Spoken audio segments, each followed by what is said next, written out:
Hello there. So, some of you have asked me to make a video about how to achieve a dual screen setup on this printer right here, which is the Anycubic i3 Mega S.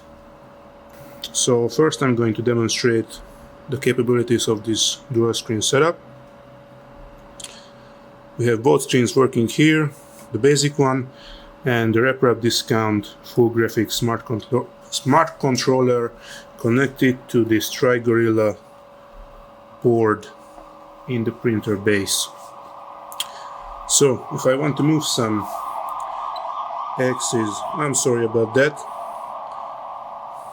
So if I want to move some axes right here, you can see it's working as it should.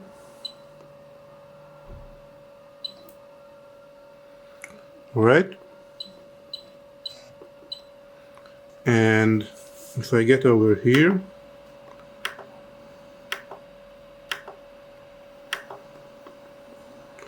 this is also working.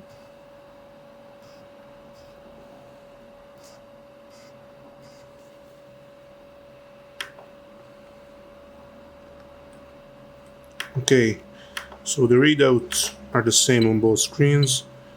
You can see it's right now 43 Celsius, bed is 26. If I go to, let's say, control temperature, set the nozzle temperature to like 50, the target is going to show up on both screens. So you can see 50 right there, and it's heating up. And also right here. Okay, so the SD card reader right there, right here, does not work because it has to be disconnected for the screen to work. If I put it in, see, nothing happens. Alright, but if I put it into this screen right here, you can see it says SD card inserted. Oh, so right here, SD card inserted. And with the SD card put in this other screen right here, I can just go and read out the files on this screen.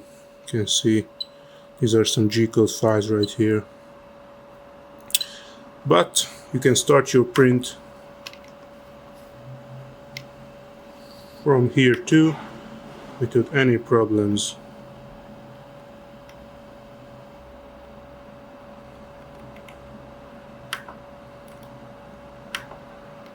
Okay, so this is about demonstrating the setup. Let's see how to actually do it.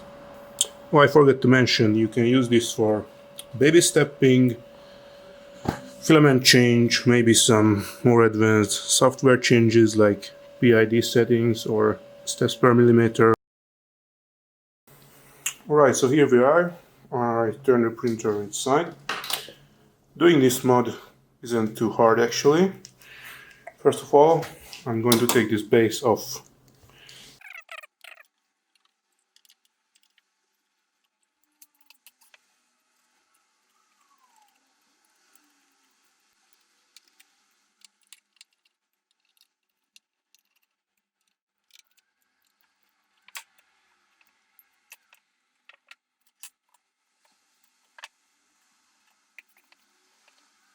Here is what we are here for. So let's get a bit closer to get a better look. And I'll explain every connection in detail. I think I'll have to remove that. Yeah, I'm going to have to remove those fans as well. So let's do that first.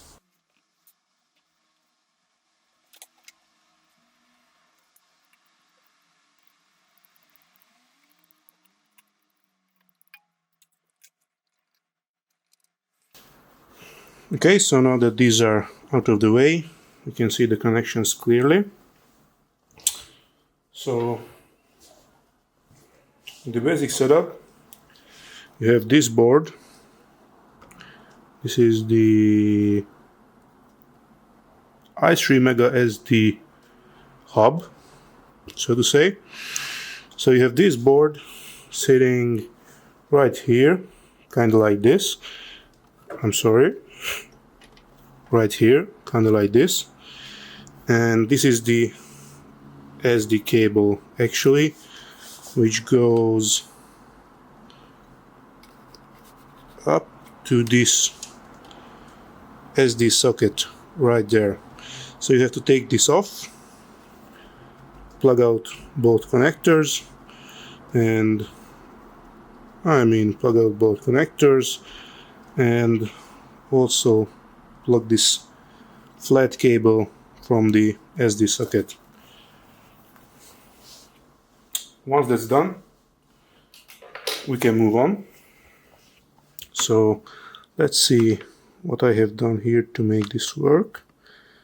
We'll focus on this area, I think. So this one, first of all, you'll need some DuPont connectors and rep screen with the two ribbon cables. Okay, so this is the cable for the factory screen. Comes from right here, and it's right here. I wrapped the DuPont connectors in some electrical tape so the connection won't actually break. So there are 1, 2, 3, 4, 5 wires coming in and 4 going out. You don't need, I hope you can see what I'm doing. So there are 5 wires going in and 4 coming out. You don't need this red wire connected to anything. So I match the colors up with my DuPont cables. These are the ones you need to buy separately. So yellow, yellow, brown, brown, blue, blue, green, green, and red is empty. Alright, so these cables from the factory screen right here, let me just use this manual focus and zoom in on a little bit more, maybe move the camera even closer so you can clearly see what's going on here. So there are 4 rows of connectors here. This is the first one. 1, 2, 3, and 4. The last one has a bit of melted hot glue in it, as you can see. So let's start with the yellow and the green wire. On this first row of connectors, the green wire goes to the last connection right there, coming from the factory screen, and the yellow goes right above it. Okay, so that's 2 of the 4. We have brown and the blue left. The blue cable from the factory screen goes to the second row of connectors right here. So the blue is the third from the bottom, and the brown is the fourth from the bottom on the second row of connectors we have available. Okay, so that's all about the factory screen. These two right here, it's a green and a blue wire, and we have 2 rows of connectors available right there. So as you can see, the green goes in the first row to the second connector, and the blue goes to the second row, to the second connector. Okay, so the other connection we have to make, the other larger one, is this right here. So this was also plugged in to the SD hub, and it was all one like this.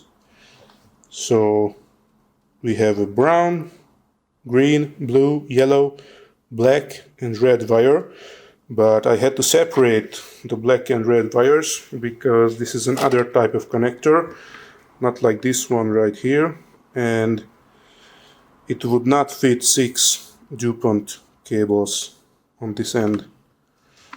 So I creamed them together and routed them that way. It's your choice how you do it.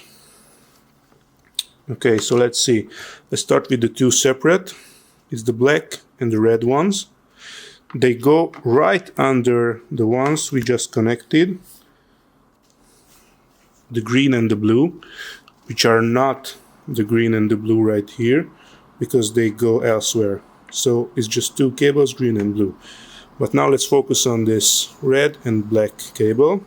They go right under the green and blue cable. The black goes into the into the first row, the first connection. Sorry about the motorbike. The red goes into the second row to the first connection, and that's it. So onto this larger connector right here. Let's focus on that. Okay, so we have 4 going in, 4 coming out. The colors are the same, as you can see: brown, blue, brown, green, blue, yellow. Okay, so where do these go? Let's just figure that out. So these are the 4 that we are looking at right now, and they go right there. And let me tell you the exact connections. So let's start with the one that is the lowest. I think, yep, is the blue one. So right here we still have 4 rows of connectors. Let's focus on that. Okay, so this is the first one. 1, 2, 3, 4. Actually, the 3 and 4th row are totally unused. We just need to use the first and the second one. So the blue connector from here goes to the second row. Is the first connection actually.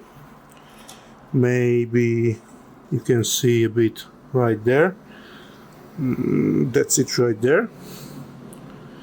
And the green one is the second connection in the second row, right there, right over there. Okay, so we have 2 more cables. Those are the yellow and the brown ones. The yellow is the lower one. So the yellow goes to the second row, to the second connection from the top, and the brown one goes to the topmost connection, still on the second row. So we are using the whole second row right here, and also 2 connections of the first row, as I mentioned earlier. Also 4 connections over here from these 2 rows.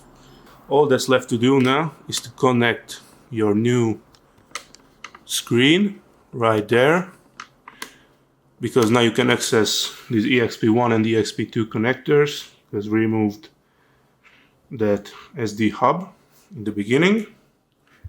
So EXP1, EXP2 ribbon cables go right in there, and you can route them out of the base wherever you like. And now we have to flash a new specific Marlin firmware for this to work, and then we are done. Alright, so the printer is now all closed up again.